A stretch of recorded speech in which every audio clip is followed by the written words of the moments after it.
Atos 27. Quando ficou decidido que navegaríamos para a Itália, Paulo e alguns outros presos foram entregues a um centurião chamado Júlio, que pertencia ao regimento imperial.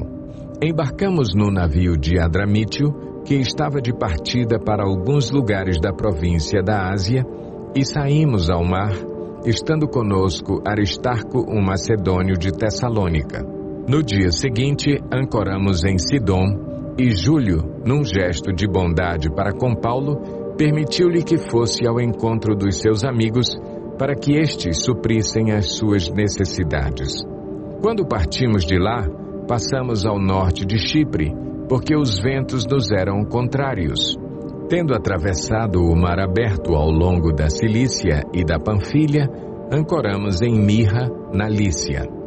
Ali, o centurião encontrou um navio alexandrino que estava de partida para a Itália e nele nos fez embarcar.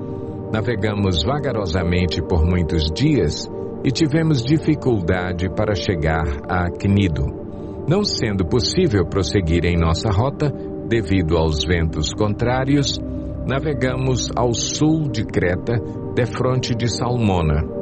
Costeamos a ilha com dificuldade e chegamos a um lugar chamado Bons Portos, perto da cidade de Lazéia.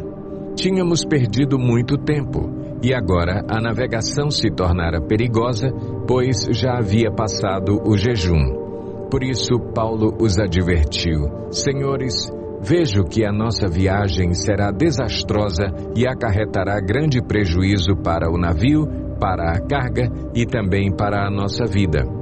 Mas o centurião, em vez de ouvir o que Paulo falava, seguiu o conselho do piloto e do dono do navio.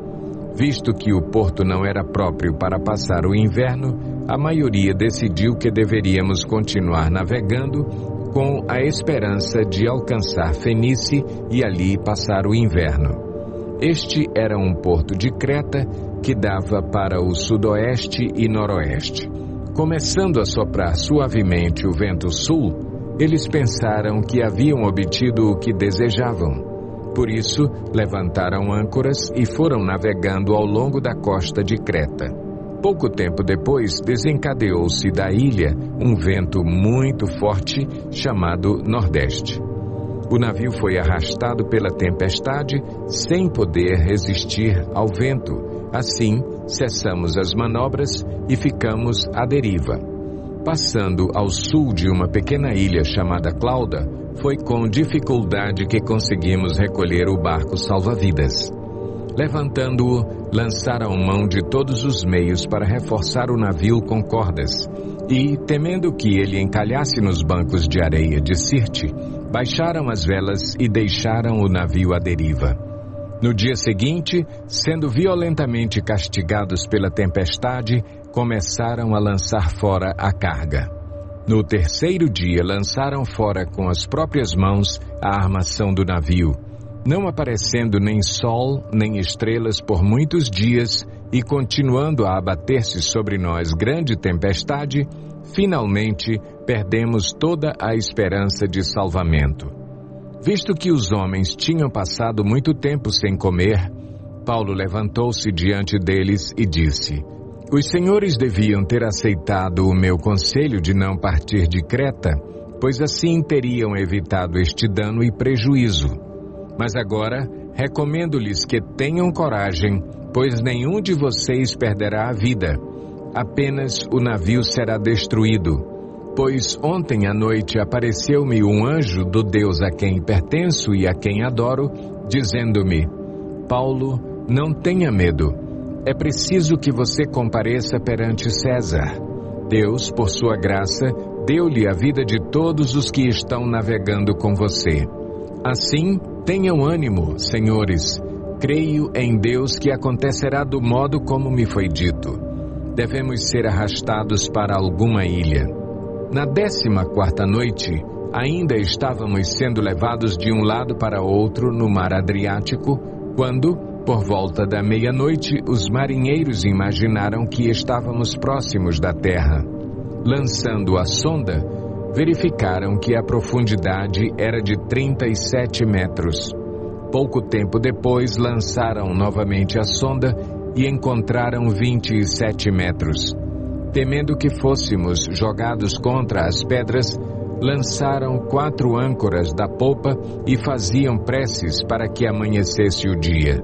Tentando escapar do navio, os marinheiros baixaram o barco salva-vidas ao mar, a pretexto de lançar âncoras da proa. Então Paulo disse ao centurião e aos soldados: se estes homens não ficarem no navio, vocês não poderão salvar-se. Com isso, os soldados cortaram as cordas que prendiam o barco salva-vidas e o deixaram cair. Pouco antes do amanhecer, Paulo insistia que todos se alimentassem, dizendo: hoje faz 14 dias que vocês têm estado em vigília constante, sem nada comer. Agora eu os aconselho a comerem algo, pois só assim poderão sobreviver. Nenhum de vocês perderá um fio de cabelo sequer. Tendo dito isso, tomou o pão e deu graças a Deus diante de todos. Então o partiu e começou a comer. Todos se reanimaram e também comeram algo. Estavam a bordo 276 pessoas.